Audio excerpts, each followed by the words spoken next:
l'équipe, j'espère que vous allez bien. Aujourd'hui, nouveau Actu Foot. La Beaujoire envoyait vraiment du rêve, mais il manquait juste la victoire. Le défi était malheureusement trop grand à l'image des autres clubs français sur la scène européenne. La Ligue 1 est une nouvelle fois mal représentée et l'indice UEFA de la France en prend un coup après une semaine noire marquée par 3 éliminations successives. Bref, les amis, on va faire le bilan des Coupes d'Europe avec quelques informations complémentaires, dont l'affaire Negreira du Barça et le cas Messi au Paris Saint-Germain à quelques heures du classique. D'ailleurs, comment est-ce que vous sentez le match? N'hésitez pas à me dire dans les commentaires. Le dernier choc avait enfin tourné à l'avantage de l'Olympique de Marseille, sauf que les Parisiens ont bien l'intention de prendre leur revanche comme le montre la banderole arborée par les supporters lors de l'entraînement ouvert au public. Il y a 3 semaines, j'avais misé sur une victoire marseillaise en Coupe de France. Or maintenant, je penche de l'autre côté. Si certains veulent me suivre pour tenter un prono, c'est l'occasion de s'inscrire sur Betclic avec le code LEXCITY pour bénéficier jusqu'à 100 € de paris offerts si le premier pari est perdant en free bet.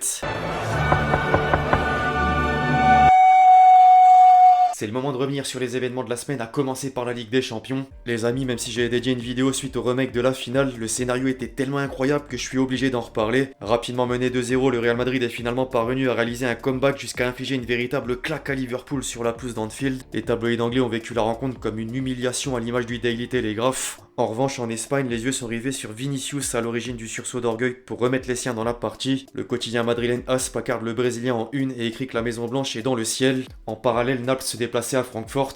Le club italien peut encore remercier son duo Osimhen-Kvaratskhelia mis en avant sur la couverture du Corriere dello Sport avec le titre Galactique. Les Napolitains dominent largement le 11 type dévoilé par l'UEFA avec l'ancien Lillois aux côtés de Benzema, Lozano nommé homme du match, Di Lorenzo et Kim Min-jae. Le lendemain, l'Inter recevait Porto à San Siro. Les Nerazzurri ont réussi à l'emporter sur le plus petit des scores grâce à Lukaku, auteur du seul et unique but du match. La Gazzetta dello Sport lui faisait honneur, tandis que la presse portugaise regrettait une occasion manquée par les Dragons qui étaient proches de faire un coup. Le rêve européen est néanmoins encore possible aux yeux du Correo Mania en vue de la deuxième manche. La phase allée des huitièmes de finale de l'AC1 a vu Manchester City buter sur Leipzig. Les Citizens sont revenus d'Allemagne avec le match nul et si la prestation de Mahrez a satisfait les journalistes anglais, l'équipe est pointée du doigt à l'image du star avec le terme de fainéant. Gvardiol occupe lui la première page du Sun pour avoir offert le but de l'égalisation à la formation Red Bull, alors que le Mirror abrège Guardiola 1, Gvardiol 1. Le Manchester Evening News affichait également la déception du technicien sur le côté du terrain et sanctionne une fois de plus Haaland inexistant dans le cœur du jeu avec la pire note de la feuille de match au sein des pages intérieures. Il enchaîne vraiment les critiques depuis quelques semaines et certains remettent même la comparaison à Mbappé sur la table pour mettre fin au débat. Pour autant, le cyborg a de son côté une admiration sans faille aux Français comme révélé au micro de Canal+ dernièrement. Je cite, « Il y a tellement de bons joueurs et Kylian en fait partie, il est tellement fort, les Français ont tellement de chance. J'aurais aimé qu'il joue pour la Norvège honnêtement, mais c'est pas le cas. » Réel, on a vraiment de la chance de l'avoir. Il est si rapide et si fort et il le fait depuis tant d'années alors qu'il a quoi? 2 ans de plus que moi? C'est dingue. Parfois il faut se dire qu'il lui reste encore 10 ans à jouer à haut niveau. Il est phénoménal. Respect, y a rien à dire de plus. Ensuite, la Ligue Europa scellait le sort de 3 clubs français. Le journal L'Équipe résumait plutôt bien les événements parce que c'est simplement un naufrage. Rennes était à 2 doigts de passer à l'étape suivante, mais le jeune Bélocian a malheureusement marqué contre son camp en fin de prolongation avant de perdre à l'issue de la séance de tir au but. Monaco s'est incliné de façon similaire et Nantes a subi un retour à la réalité car la Juventus était trop fort pour reprendre Presse Océan. Par contre, quand Di Maria joue des Français, j'ai l'impression que la motivation est gonflée à bloc. Je rappelle qu'il marquait contre l'équipe de France à la Coupe du Monde 2018, le deuxième but en finale de la dernière édition et un triplé cette fois face à un représentant du drapeau tricolore en Coupe d'Europe. La presse italienne a logiquement contemplé la performance de l'Argentin avec des termes éloquents, entre Mamma Mia, Fideo Viral ou encore Ave Di Maria. Si les clubs italiens sont les grands gagnants de la semaine, il reste que 2 clubs français sur la scène européenne. Le Paris Saint-Germain devra sauver sa peau à Munich le 8 mars prochain, tandis que Nice fera face au Sheriff Tiraspol en 8ème de finale de la conférence. Enfin, pour boucler la boucle, un mot sur le choc Manchester United-Barça. Les Red Devils sont sortis vainqueurs grâce en partie à Anthony, auteur du but de la victoire et mentionné sous la forme de jeu de mots par les médias anglais. Le Times souligne plutôt que des garçons du Brésil ont battu Barcelone parce que Fred inscrivait le premier but. A noter que le prochain adversaire du club mancunien dans la compétition sera le Betis Séville de Nabil Fekir. Tiens.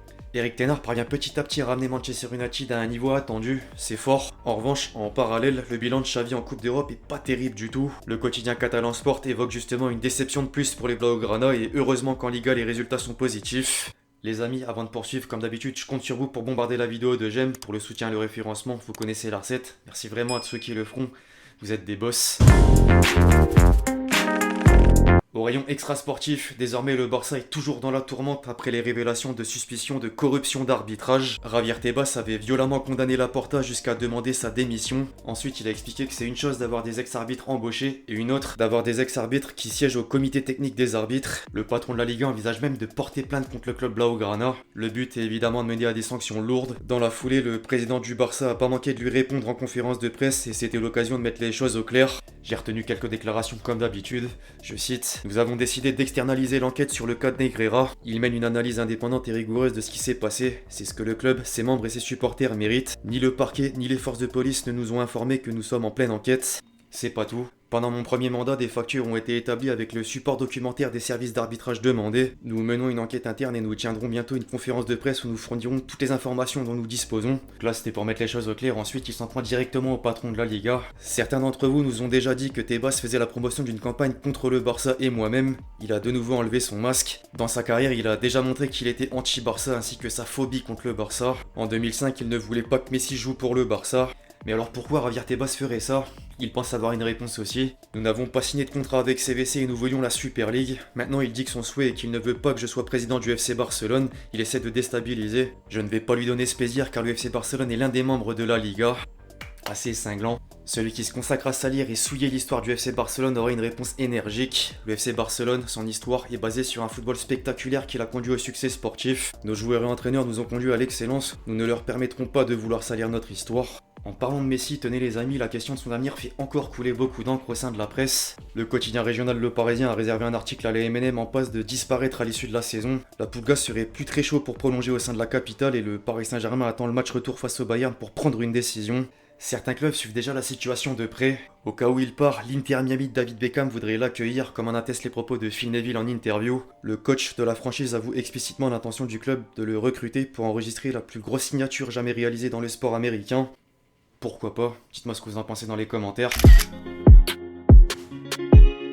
Alors Messi pourrait finir sa carrière en MLS. En parallèle, un autre joueur du Paris Saint-Germain vient de prendre sa retraite internationale. Sergio Ramos a décidé de raccrocher les crampons avec l'Aurora après 18 ans de bons et loyaux services. Le défenseur espagnol était sélectionné pour la première fois en 2006 avant d'effectuer 180 matchs et de soulever les plus beaux trophées tels que l'Euro en 2008 puis la Coupe du Monde en 2010.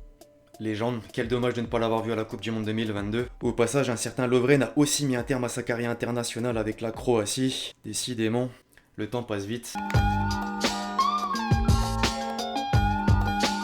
Je vous ai posé une question juste avant, c'est à mon tour de répondre à la question de l'abonné. Penses-tu que Randal Kolo Muani peut finir meilleur buteur de la Bundesliga en fin de saison? Sinon, continue tes vidéos, elles sont trop bien. Merci à toi. Alors j'ai jeté un œil au classement des meilleurs buteurs de la Bundesliga et actuellement, c'est Füllkrug en tête avec 14 buts au compteur, Nkunku deuxième à 12 buts, Grifo, Thuram 11 buts et Kolo Muani justement avec 10 buts. L'écart est pas énorme, donc j'ai envie de te dire oui, c'est possible. Voilà. Second poteau, Pavard.